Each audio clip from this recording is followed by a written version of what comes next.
Bonjour à tous. Donc aujourd'hui, cette vidéo aura pour thème la programmation. Il s'avère que euh, plus j'avance dans ma compréhension du texte de ce cher monsieur Siziaziki, plus je me rends compte que l'homme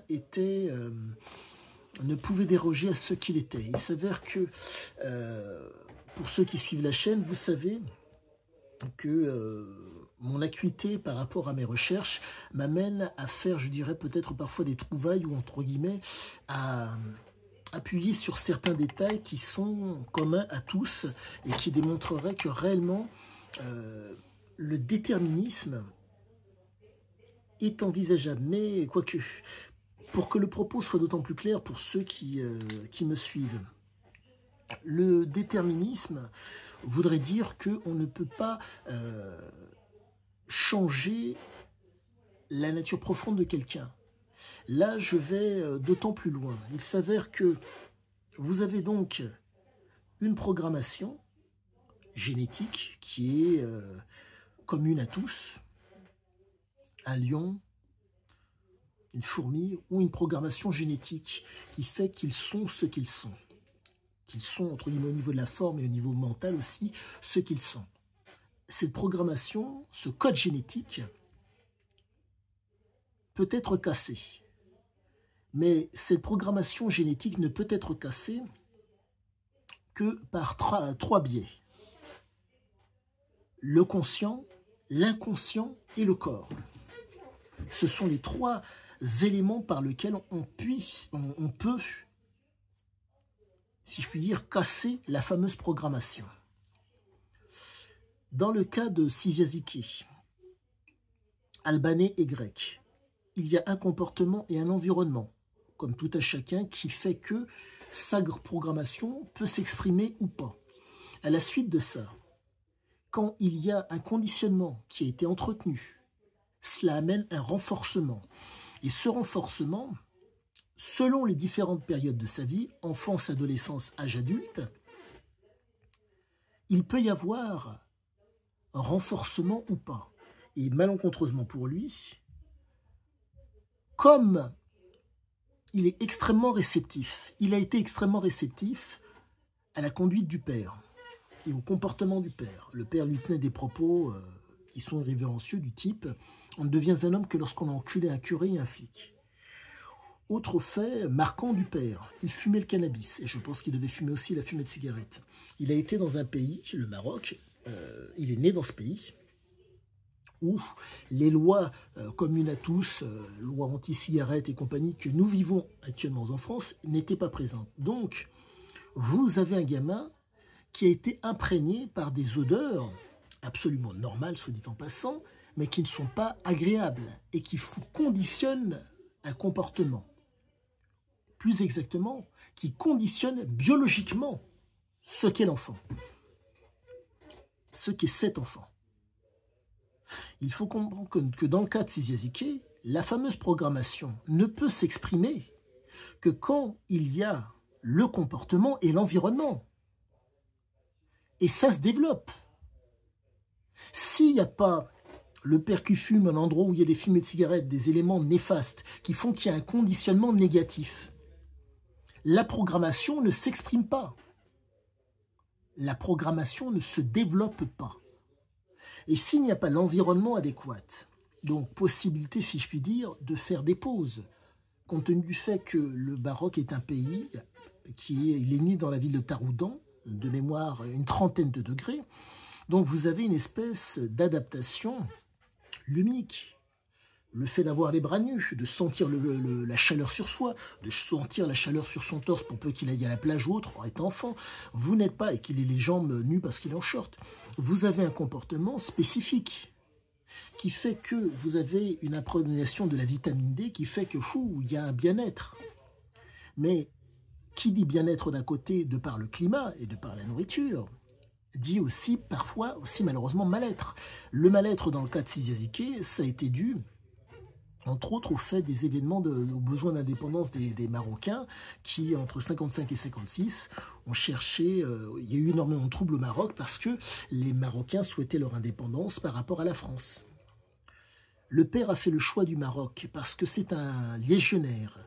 Le Maroc avait été donc agencé par le maréchal Lyotet. Le maréchal Lyotet, dans une approche qualitative militaire, a fait en sorte que le Maroc ne soit pas algérianisé, pour reprendre ses propos. En un mot, il s'est mis au service du sultan du Maroc. Ce qui fait que vous vous retrouvez avec un homme qui est plus ou moins la tête pensante, la tête qui dirige le Premier ministre, pour peu que le propos soit d'autant mieux compris, le Premier ministre du pays, mais que la tête pensante soit toujours le Maroc, mais que que le corps social du Maroc ne soit pas chamboulé. Et ça a été sa très grande force. Et cette approche de Lyotet, qui a donc intéressé le père militaire cherchant le cadre où il puisse, entre guillemets, être bien, fait que vous vous retrouvez donc avec une approche mentale particulière dans l'environnement anti-Yaziki. Cette approche a un impact sur lui, a un impact sur sa fameuse programmation. Et donc, le père lui montre cet exemple viril, fort, territorial. Et il est dans un pays musulman à l'époque, mais qu'importe, quoique, ça a son importance car le père était, d'après ce qu'on m'a dit, musulman sunnite. Une certaine rigueur militaire, une rigueur du sunnisme, qui fait que vous vous retrouvez avec un gamin qui a été impacté par des produits très très jeunes. Yaziki est né en 49. De 49 à 56, il était au Maroc.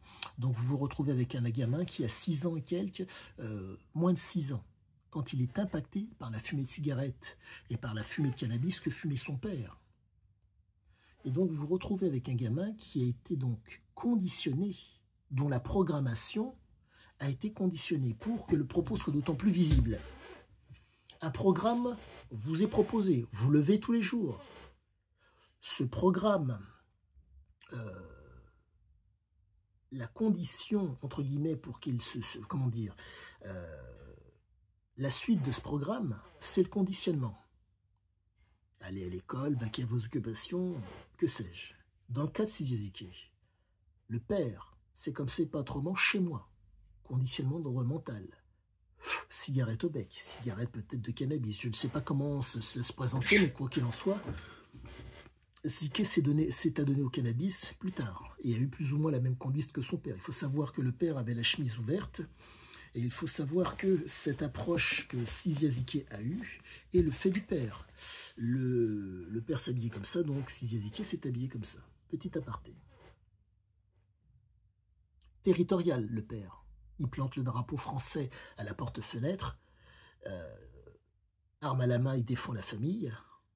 Il tire par la fenêtre. La mère recharge. Et les frères et sœurs sont sous la table. Donc, en un mot, je donne l'exemple pour défendre ma famille. Et donc, vous vous retrouvez avec une espèce d'imprégnation mentale qui fait que, d'abord, il est passif. D'abord, il subit. Je ne pense pas qu'entre... aux alentours de 6 ans, il avait le pet à la bouche. Je ne sais pas, mais quand on est un fumeur passif, on subit passivement la fumée de l'autre. Donc, le conditionnement négatif du corps. Ce qui fait que vous vous retrouvez avec une programmation qui va être conditionnée à un élément négatif, fumée de cigarette, fumée de cannabis. Et l'environnement aussi, où il y a un stress environnemental de par le besoin de liberté des Marocains. Donc stress en bas âge sur son organisme qui va conditionner son comportement à venir. Et donc vous vous retrouvez avec un enfant qui grandit dans une telle situation. Et la programmation a amené ceci. Dans le cas de Yaziki, albanais et grec, et gréco-libanais de par la mer, fait que vous vous retrouvez avec des gènes de voyageurs et des gènes de guerriers.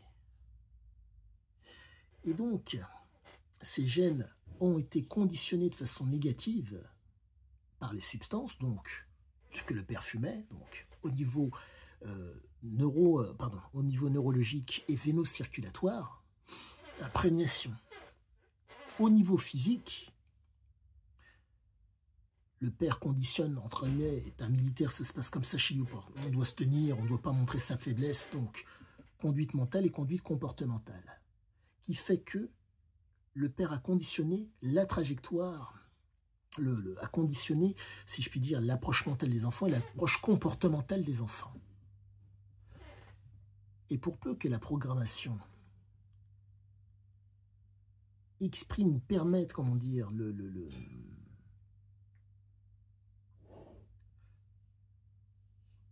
permettre, en un mot, vous pouvez avoir une programmation. Je prends un exemple extrême. Vous prenez un handicapé, quelle que soit sa nature. Vous le mettez dans ce cadre, un cadre guerrier, un cadre de toxicomanie et compagnie. Il est susceptible aussi de tomber dans la toxicomanie, mais qu'importe. Mais par contre, avoir la capacité peut-être à être dans une autonomie, dans une recherche d'aventure excitante, d'action comme Ézéchiel, il ne pourra pas. Il est susceptible de ne pas pouvoir.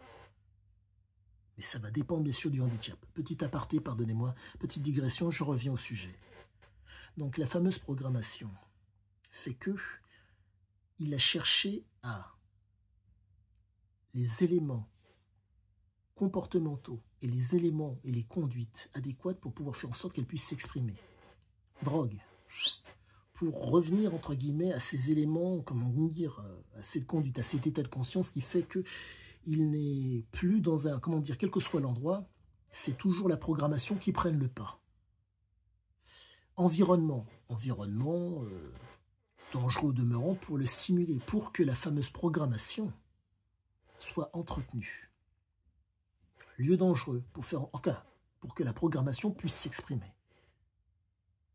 Le lieu dangereux va permettre de s'exprimer. Donc, à la fameuse programmation de s'exprimer. Voilà ce qu'il en est de ma compréhension de la programmation qu'a eue Sizia-Ziki. Ce n'est pas de son fait. Le père et la mère transmettent des gènes. Les gènes peuvent s'exprimer ou pas, mais la programmation, elle est commune à tous. Dans le cas de Sizia-Ziki, programmation qui est présente, que le père et la mère ont transmise. Mais la transmission ne fait pas, comment dire, ne permet pas forcément l'expression. Dans son cas, oui. Dans son cas.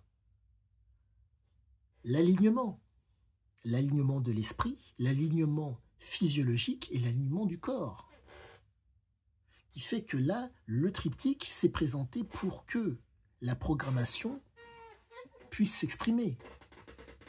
De par les environnements dans lesquels il est allé, et besoin de voyager, au même titre que la mère voyageuse qui a énormément voyagé, déjà d'une, et, si je puis dire, offensif et guerrier, de par les gènes du père. Il faut comprendre que le père, au niveau donc physiologique, sérotonine et noradrénaline. Donc en un mot, de par le fait que le père est natif du village de Veiz, en Albanie, village montagneux. Il faudrait que je vérifie, mais j'ai l'intime conviction que c'est cela. Mais pour faire simple, ce village en question fait que, et la conformation géographique, topographique de l'endroit fait que les Albanais du village de Veiz sont autonomes.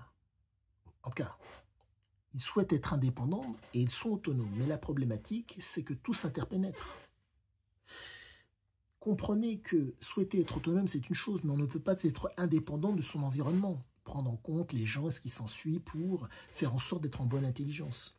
Et l'indépendance, quoique le souhait d'indépendance et l'autonomie posent problème. Ce qui fait que vous avez des espèces de conflits.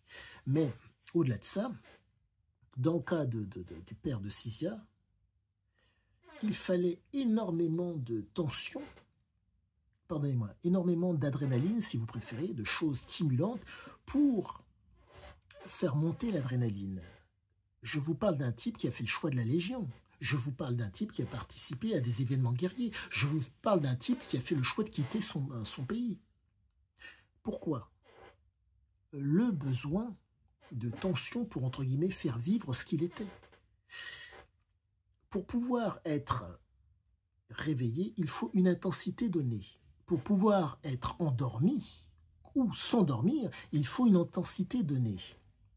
En un mot, pour exploiter ce que l'on est physiquement, il faut une intensité donnée. Le père avait besoin d'une intensité conséquente en l'entretenant, cigarettes, cannabis, qui font des éléments néfastes qui entretiennent la vigilance quand il a besoin d'être plus ou moins actif durant la journée pour pouvoir être présent. Petite chose importante, les drogues dont je vous parle, ce ne sont pas les drogues qu'il y a actuellement. Je ne vous parle pas de drogues qui sont synthétiques, je vous parle de drogues qui n'ont pas été modifiées. Aujourd'hui, nous avons des drogues qui sont ce qu'on appelle des 100%. Dans certains endroits, pour la faire courte, les drogues en question sont indexées sur l'or. Tellement c'est riche. C'est pour que vous puissiez faire un parallèle. Donc, pas de comparaison hasardeuse. Je me répète, je suis un chercheur en littérature, j'essaye au maximum de vous donner tous les éléments pour ne pas vous induire en erreur et pour d'autant mieux vous comprendre. Ne calquez pas ce qui se passe aujourd'hui sur ce qui s'est passé antérieurement. Essayons d'être dans la pertinence et dans l'intelligible. Du moins, j'essaye. Donc, ce fameux père, de par ses gènes et de par sa programmation, avait besoin donc d'un certain niveau d'intensité. Il a été obligé de quitter son pays pour s'exprimer. S'il ne quitte pas son pays, il ne peut pas s'exprimer. S'il n'y a pas un théâtre d'opération guerrier, il n'est pas dans la pleine mesure. Pour reprendre les propos de Sizia, il a vu son père en action au Maroc. Voir son père en action. Pour pouvoir être en action, faut-il être capable d'être dans l'action. Action subie, ou action, pardonnez-moi, où on ne subit pas, où on n'abandonne pas. Là était le propre de Sizia Ziké et de son père. Il ne subissait pas, il n'abandonnait pas. La preuve en est. Au Maroc, il plante le drapeau français devant la porte-fenêtre. J'ai même entendu d'une personne qui a eu la chance de côtoyer Ziké que le père privatisait la rue. Non, non, tu passes pas par là. Le mec s'impose de telle façon que son fils a reproduit le même schéma dans nombre de ses aventures. Ici, c'est chez moi. La rue est à tout le monde, mais le mec il dit que ici, c'est chez moi. Propos que vous avez vu, pour peu que vous lisiez Ziké, vous avez vu à nombreuses reprises. Donc, la FEMAS, comment dire, la programmation a été présente chez le père. La programmation a pu s'exprimer aussi chez le fils. Mais la condition sine qua non pour que la programmation puisse s'exprimer, dans le cas de Sizia Ziké, c'était l'abus et la dépendance. La condition et le renforcement qui permettent, dans le cas de Sizia Ziké, une modification. Une précision-modification. Il faut savoir que un produit, généralement, tout au long de sa vie, il a pardonnez-moi, ingéré les choses ou il les a fumées. Donc, par la bouche, il a essayé, pardonnez-moi, de l'héroïne, mais le flirt a été extrêmement dangereux et n'y est pas retourné. Et, soit dit en passant, au niveau physiologique, la preuve de la capacité de résilience de Ziké est prouvée, pardonnez-moi, dans Oro Co. Pardonnez-moi, dans Ziké l'aventure, que je vous montre. Sizia, quand il a touché l'héroïne, pour les besoins d'un livre, il était tellement, il en prenait tellement que un héroïnomane le voyant a dit « Si je faisais la même chose que toi, il y a belle lurette que je serais mort ». Un habituel héroïne lui explique ça. Donc vous voyez que en termes de génétique, en termes de programmation, c'est pas la même chose. Pour faire simple, nous revenons, je vais vous redonner les bases. La fameuse programmation, la condition, pardonnez-moi, je répète, la programmation, l'environnement, le comportement qui conditionnent, qui peuvent permettre un renforcement. Ce renforcement, dans le cas de Sizia Ziké, avait besoin d'un abus et d'une dépendance. Ce qui fait qu'il y a une précision, donc la marge, qui fait qu'il y a une modification. Besoin, entre guillemets, de changer énormément d'endroits. Car, foutant son boxon partout, il ne pouvait pas rester. Quand ça prenait trop d'ampleur, il devait partir. Donc, le texte explique que réellement, la programmation, aujourd'hui, c'est mon idée du moment et la pierre angulaire pour pouvoir comprendre l'homme. Quoi qu'il en soit, aujourd'hui, je vous souhaite une agréable fin de journée et je vous dis à bientôt.